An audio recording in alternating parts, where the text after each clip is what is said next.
ఇప్పుడు వైఎస్ఆర్ కాంగ్రెస్ పార్టీ వాడు ఎవడన్నా తెలుగుదేశం వాడిని కొట్టాడో లేకపోతే తెలుగుదేశం వాడి మీద పోస్టు పెడితే వాడికి వైఎస్ఆర్ కాంగ్రెస్ పార్టీలో ఏ పోస్టు లేకపోయినా సానుభూతి పరుడు, దానికి ఏమైనా సాక్ష్యం ఉంటుందా? సానుభూతి పరుడు అంటే వైఎస్ఆర్ కాంగ్రెస్ పార్టీ అభిమాని ఉంటాడు, వైసీపీ అభిమాని కొట్టాడు అని రాస్తారు. అదే తెలుగుదేశం పార్టీ వాడు అభిమాని ఎవడన్నా కొట్టాడంటే అట్ట రాయరు, అది ఒక క్రైమ్ కింద రాసుకొస్తారు. ప్రస్తుతం ఈనాడు ఆంధ్రజ్యోతి ఇది సాక్షి ఏం చేస్తుంది, వైసీపీ వాళ్ళని కొట్టిన తెలుగుదేశం సింపతైజర్ అయితే రాస్తుంది, అదే సందర్భంలో వైసీపీ అభిమాని అయితే కనుక ఒక మామూలు క్రైమ్ కింద రాస్తుంది. కాబట్టి ఎవరి ధోరణి వాళ్ళదే ఉంది. ఇదంతా ఇప్పుడు ఎందుకు చెప్పాల్సి వస్తుందంటే షర్మిల విజయమ్మల మీద అడ్డగోలు కారు కూతలతో కూడినటువంటి పోస్టులు వర్రా రవీంద్రారెడ్డి పేరుతో పోస్ట్ అయింది.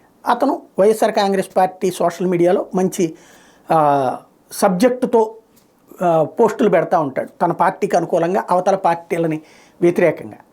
అతనికి బాగా పాపులారిటీ ఉంది వాళ్ళ సోషల్ మీడియా. అతని పేరుతోనే షర్మిల విజయమ్మ అట్లాగే సునీతల మీద దారుణాతి దారుణమైన వ్యక్తిత్వాన్ని కించపరిచే పోస్టులు పెట్టుకొచ్చినటువంటి ఉన్నాయి.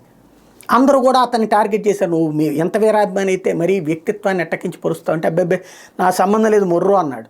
చివరికి ఆ షర్మిల మాట్లాడింది కూడా అదే అనమాట, నన్ను అవమానిస్తున్నారు, నన్ను మా అన్నయ్య అవమానిస్తున్నాడు, సిగ్గు లేదా అది ఇది అనటానికి కూడా కారణం అదే. ఎందుకంటే కడప జిల్లా వ్యక్తి అతను. తీరా చూస్తే అతను పోలీస్ కంప్లైంట్ పెడితే ఇప్పుడు బయటపడ్డోళ్ళు ఎవరు, తెలుగుదేశం పార్టీకి సంబంధించిన వీర సింపతైజర్ వాళ్ళ అబ్బాయితో మైనర్ అయినటువంటి పిల్లోడు అతను కలిసి చేస్తున్నాడు, వాళ్ళని అరెస్ట్ చేశారు. నిన్నేమో తెలుగుదేశం సానుభూతి పరుణ్ణి తెలుగుదేశం పార్టీ కార్యకర్తను పట్టుకెళ్ళారని చెప్పి తెలుగుదేశం కార్యాలయంలోనే ప్రెస్ మీట్ పెట్టారు, సోషల్ మీడియాలో పోస్టులు పెట్టేందుకు అరెస్ట్ చేసేస్తారని. ఇవాళ వచ్చేటప్పటికి కథ మార్చేసి ఈనాడు ఆంధ్రజ్యోతి విజయమ్మ షర్మిల మీద అభ్యంతరకర పోస్టులు పెట్టి నిందితుడు అరెస్ట్, అంతేగాని తెలుగుదేశం కార్యకర్త అరెస్ట్ కాదు. తెలివితేటలు చూడండి, నిన్నేమో తెలుగుదేశం కార్యకర్తని పులివెందులు పోలీసులు ఎట్ట పట్టుకెళ్తారు అని చెప్పి పెట్టి పోస్టులు పెట్టేందుకే పట్టుకెళ్తారా అని రాసి ఇవాళ వచ్చేటప్పటికి నిందితుడు అరెస్ట్ అన్నటువంటి దాంతో సరిపుచ్చారు. వీళ్ళు ఎలాంటి జర్నలిజం చేస్తారనడానికి సాక్ష్యం ఇది. సామాజిక మాధ్యమంలో వైఎస్ విజయమ్మ షర్మిల సునీతారెడ్డిపై అభ్యంతరకర పోస్టులు పెట్టి నిందితుడు వైఎస్ఆర్ జిల్లా పులివెందులు పోలీసులు అరెస్ట్ చేశారు. అతను బుధవారం జిల్లా పోలీస్ కార్యాలయంలో ఏఎస్పీ సుధాకర్ మీడియా ఎదుట హాజరుపరిచారు. విశాఖపట్నం మహారాణిపేట నవరోజీ రోడ్డుకి చెందిన పినపాల ఉదయభూషణ్, పులివెందులకు చెందిన వర్రా రవీంద్రారెడ్డి పేరుతో ఫేస్బుక్ నకిలీ ఖాతా సృష్టించి షర్మిల సునీతారెడ్డి విజయమ్మలపై అసభ్యకర పోస్టులు పెట్టేవాడు. దీన్ని గుర్తించిన రవీంద్రారెడ్డి ఈ నెల 3న పులివెందులు ఠాణాలో ఫిర్యాదు చేశారు.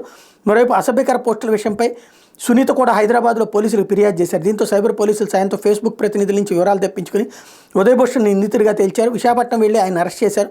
వైకాపా సామాజిక మాధ్యమాల్లో సభ్యుడైన రవీంద్రారెడ్డిని వాళ్ళ పార్టీ వారితోనే తిట్టించి కొట్టించాలనే ఉద్దేశంతో ఉదయభూషణ్ ఇలా చేశారని ఏఎస్పీ చెప్పారు.